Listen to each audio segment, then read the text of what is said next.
सो हाय कैसे मच नाश में बताऊँगा गूगल एडसेंस अप्रूवल के बारे में। फिलहाल अगर हम बात करें तो प्रीवियस ट्यूटोरियल में हमने बात किया था किस तरीके से आप जो है कि इस प्लेटफॉर्म का इस्तेमाल करके जो है कि आप जो है कि आर्टिकल को लिखेंगे और कैसे आप ये प्लेटफॉर्म का इस्तेमाल करके जो आर्टिकल को स्पिन करेंगे और किस तरीके से प्लेगरिज्म को चेक करेंगे। तो प्रीवियस ट्यूटोरियल में हमने जाना था किस तरीके से आप जो कि यूनिक आर्टिकल जनरेट कर सकते हैं और कैसे यूनिक आर्टिकल आपको मिलने वाली है। फिलहाल अगर हम बात करें तो काफ़ी सारे लोग क्वेश्चन कर रहे हैं कि क्या ये तरीके से गूगल एडसेंस अप्रूवल मिलता है या फिर नहीं मिलता है, और काफ़ी सारे लोगों का क्वेश्चन ये है कि इस तरीके से अगर हम बात करें तो हमारा एडसेंस जो है कि सस्पेंड तो नहीं होगा। बहुत सारे लोगों का एडसेंस अप्रूव्ड है जिनकी वजह से वो ये जानना चाहते हैं कि अगर जो है कि यहाँ पे स्पिन करता हूँ आर्टिकल को, मैं स्पिन करके लिखता हूँ तो क्या इससे कोई इश्यू तो नहीं आएगा, कोई प्रॉब्लम तो नहीं आएगा, ये चीज़ जानना चाहते हैं। और यहाँ पे मैं आपको दो और भी कई सारे ऐसे क्वेश्चन हैं जिनको हम इस ट्यूटोरियल में कवर करने वाले हैं और जिनके बारे में हम बात करने वाले हैं। फिलहाल अगर हम बात करें तो अगर आप भी जो है कि इस तरीके से यूज़ करते हैं, जैसे कि इस तरह की प्लेटफॉर्म का इस्तेमाल करते हैं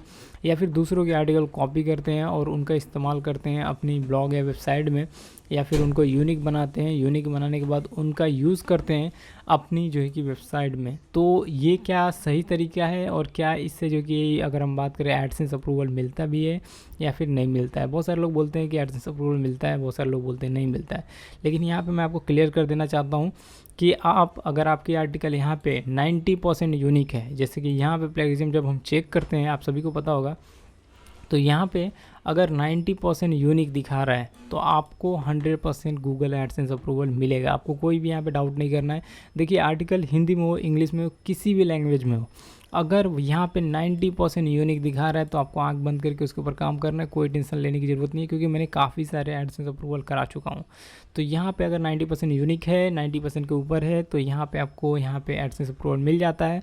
लेकिन सपोज करिए कि आपने 20 आर्टिकल यहाँ से निकाले, सपोज करिए 20 आर्टिकल आप ये तरीका इस्तेमाल किए जो कि प्रीवियस ट्यूटोरियल में मैंने आपको बताया जो तरीके के बारे में, उस तरीके का आपने इस्तेमाल किया और 20 आर्टिकल निकाल दिया, 25 आर्टिकल निकाल दिया, और उन आर्टिकल को अगर हम बात करें तो उन आर्टिकल का जो है कि उनमें से किसी एक आर्टिकल में ध्यान से सुनिएगा, मैं आपको बता रहा हूँ, किसी एक आर्टिकल में जो कि यहाँ पे 70% प्लेगरिज्म यहाँ पे दिखाया, या फिर किसी भी एक आर्टिकल में यहाँ पे जो कि 70% यूनिकनेस दिखाया, मतलब यूनिक सिर्फ 70% है।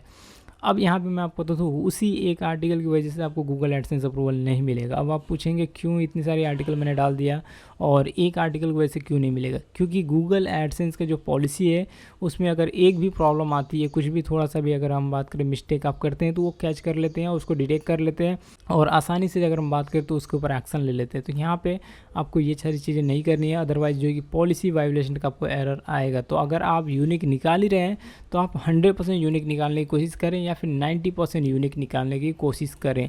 जैसा कि मैंने प्रीवियस ट्यूटोरियल में बताया किस तरीके से जो कि 100% यूनिक जो है कि आप आर्टिकल जनरेट कर सकते हैं। अगर आपको नहीं पता, वो वीडियो आपने नहीं देखा है, तो आपको आई बटन में एक लिंक मिलेगी, उसको फॉलो करिएगा, या फिर जो कि डिस्क्रिप्शन में मैं वीडियो की लिंक दे दूँगा, आप उसको फॉलो कर सकते हैं और उसको देख सकते हैं। उससे आपको काफ़ी सारे आइडियाज़ लग जाएंगे।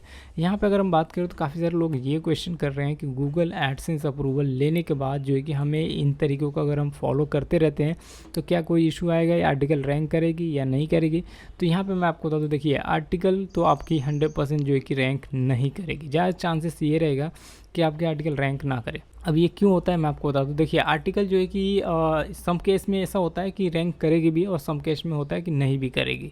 ठीक है, डिपेंड करता है कि वो गूगल की एल्गोरिथम जो है कि बिल्कुल अलग है और वो सारी चीज़ें मैं आपको बता रहा हूँ डिपेंड करता है सिचुएशन पे। अब सिचुएशन मैं आपको बता रहा हूँ क्या है वो आप समझ लीजिए। यहाँ पे आप देखेंगे तो बहुत सारे लोग जो कि एसईओ करते हैं। सपोज करिए इसका आपने आर्टिकल कॉपी किया, तो यहाँ पे सपोज करिए इस आर्टिकल को मैं कॉपी कर लिया, इसे सपोज करिए मैंने यहाँ पे कॉपी किया और यहाँ पे सेम तरीका फॉलो किया जो कि मैंने आपको तरीका बताया है, उस तरीके को मैंने फॉलो किया। सपोज करिए मैंने इसको सब कुछ कंप्लीट कर लिया। अब मैं आपको बता दूँ इस बंदे ने अगर आर्टिकल यहाँ पे जो आर्टिकल पब्लिश किया अगर एसईओ मेरे से बेटर तरीके से कर रखा है, या फिर मैं अभी अगर हम बात करें इसको एसईओ का नॉलेज नहीं है, ठीक है, एसईओ का बहुत कम नॉलेज है और आपने जो है कि उससे बेटर एसईओ कर दिया, इसी का आर्टिकल उठाया, इसी के आर्टिकल को मॉडिफाई किया और इसी के आर्टिकल को और भी बेटर तरीके से आपने एसईओ में कन्वर्ट कर दिया, मतलब बहुत ही बेटर तरीके से उसकी एसईओ कर दी। तो इसका मतलब ये है कि आपकी आर्टिकल 100% रैंक करेगी, उसके आर्टिकल को बीट करेगी, भले ही उसकी आर्टिकल यूनिक क्यों ना हो फिर भी उसके आर्टिकल को बीट कर देगी, मैं आपको बता रहा हूँ। लेकिन सपोज करिए कि अगर आपने किसी बड़ी जो है कि वेबसाइटों से आप जो है कि यहाँ पे आर्टिकल उठा रहे हैं जिनकी ऑलरेडी रैंक है, नंबर 1 पे रैंक है और उन्हीं का आप उठा रहे हैं, तो ऐसे में अगर हम बात करें तो कभी भी आपका टॉप पे रैंक नहीं करेगा उन्हीं का रैंक करेगा, क्योंकि उनका जो कि डोमेन ऑथोरिटी भी हाई होता है और बाकी सारी चीज़ें जो होती हैं, अगर हम बात करें रैंकिंग फैक्टर के लिहाज से, वो सारी भी चीज़ें वहाँ पे देखने को मिल जाती हैं उनकी वेबसाइट में। तो यहाँ पे मैं आपको सजेस्ट यही करूँगा कि आप जो है कि बड़ी बड़ी वेबसाइटों से आर्टिकल को ना उठाएं। अगर आप बड़ी बड़ी वेबसाइटों से आर्टिकल को उठाएंगे तो वहाँ पे आपके आर्टिकल रैंक करने में प्रॉब्लम हो सकती है। तो देखिए सिचुएशन यहाँ पे काम में आता है, अगर हम बात करें, और कुछ नहीं है। अगर सपोज करिए आपने मेरी आर्टिकल उठाई है और यहाँ पे मैंने एसईओ प्रॉपर नहीं किया है, तो यहाँ पे क्या होगा कि आप अगर एसईओ प्रॉपर कर देते हैं इसका, या फिर एडवांस में एसईओ करते हैं, या फिर अच्छे खासे प्लगइन्स आप यूज़ कर देते हैं, तो क्या होगा कि आपकी रैंक करेगी, मेरी रैंक नहीं करेगी। और ऐसे में अगर हम बात करें तो सपोज करिए ये आर्टिकल आप उठाते हैं और इस आर्टिकल पर मेरी आर्टिकल ये रैंक ही नहीं कर रही है, तो अगर आप इसका इस्तेमाल करके आप यूज़ कर दे रहे हैं तो आपका हो सकता है कि रैंक कर जाए। ठीक है, तो सिचुएशन डिपेंड करता है वो। अगर हम बात करें वो आप जो कि एसईओ का नॉलेज लेंगे तो आपको समझ में आएगा। ये डिपेंड करता है एसईओ की सिचुएशन पे। अगर आप उसको अच्छी तरीके से और बेटर तरीके से मॉडिफाई कर पा रहे हैं, जो कि सामने वाला यूज़र नहीं कर पाया, जो कि जो मेन यूज़र है वो नहीं कर पाया, और आपने उससे बेटर तरीके से मॉडिफाई कर दिया, उससे बेटर तरीके से एसईओ किया, हर एक चीज़ उससे बेटर तरीके से किया है, तो डेफिनेटली आपकी आर्टिकल रैंक हो जाती है। आई होप जो कि आपका क्वेश्चन कवर हो गया होगा। काफ़ी सारे लोग जो कि पूछ रहे थे कि रैंक करता है या नहीं करता है। फिलहाल अगर हम बात करें तो काफ़ी सारे लोग ये क्वेश्चन पूछ रहे हैं कि यहाँ पे जैसे कि इस तरीके का इस्तेमाल करते हैं तो क्या हमारे पे DMCA जो होता है वो आएगा या फिर नहीं आएगा। DMCA बोलते हैं उसे, और काफ़ी सारे लोग बोलते हैं कि वो हमारे पे दे देंगे, कॉपीराइट दे देंगे, ऐसा दे देंगे, वैसा दे देंगे। तो देखिए मैं आपको बता रहा हूँ ऐसा कुछ नहीं होता है। आपको जो आर्टिकल आप उठा रहे हैं, देखिए बहुत सारे लोग बोलते हैं एडसेंस अप्रूवल भी नहीं मिल पाता है, तो यहाँ पे आपको क्या करना है, जो आर्टिकल आप जो तरीका मैं आपको बताया उस तरीके का इस्तेमाल कर रहा है, और इमेजेस जो है ना, इमेजेस अपनी खुद की बनानी है। देखिए बहुत सारे लोग क्या करते हैं कि तरीका तो फॉलो कर लेते हैं, जैसे कि ये तरीका फॉलो किए उन लोगों ने और जो कि आर्टिकल को स्पिन किया, और काफ़ी अच्छा खासा यहाँ पे अगर हम बात करें यूनिकनेस उनका निकलता है, 100% यूनिक निकलता है, और वो हमें कमेंट करते हैं कि सर हमारा 100% यूनिक है, फिर भी जो कि हमें जो कि यहाँ पे अप्रूवल नहीं मिला। तो यहाँ पे मैं आपको, तो देखिए समझिए बात को। अब यहाँ पे आप देखिए ये आर्टिकल हो तो 100% आपका काम हो गया, आर्टिकल आपने ले लिया। अगर आप इमेज रखते हैं अपनी ब्लॉग या वेबसाइट में तो कोशिश करिएगा कि उस इमेज को खुद से बनाने की, खुद से डिजाइन करने की, ठीक है। अदरवाइज़ वहाँ पे इमेज का भी इशू यहाँ पे अगर हम बात करें गूगल एडसेंस में देखने को मिलता है। तो आप अपना खुद का इमेज बनाइएगा। आप आर्टिकल खुद का नहीं लिख पा रहे हैं तो इमेज तो कम से कम एटलीस्ट बना ही सकते हैं।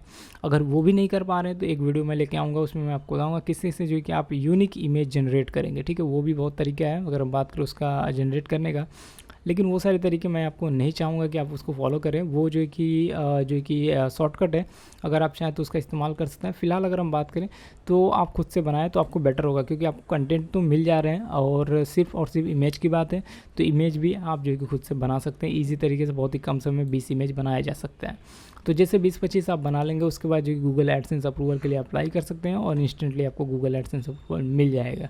अगर सब कुछ सही रहता है तो विद इन 24 आवर्स के अंदर अंदर एडसेंस अप्रूवल देखने को मिल जाता है। तो यहाँ पे अगर हम बात करें तो यहाँ पे इस सारे तरीकों का फॉलो कर सकते हैं। और भी अगर आपके क्वेश्चन है जो कि आप कमेंट बॉक्स में कमेंट कर सकते हैं, जिसके बाद हम बात करेंगे और भी जो कि इस ट्यूटोरियल के बारे में। सो अभी के लिए अगर हम बात करें तो इतना ही। हम मिलेंगे नेक्स्ट ट्यूटोरियल में, बात करेंगे और टिप्स एंड ट्रिक्स के बारे में। तब तक के लिए thanks for watching, bye bye.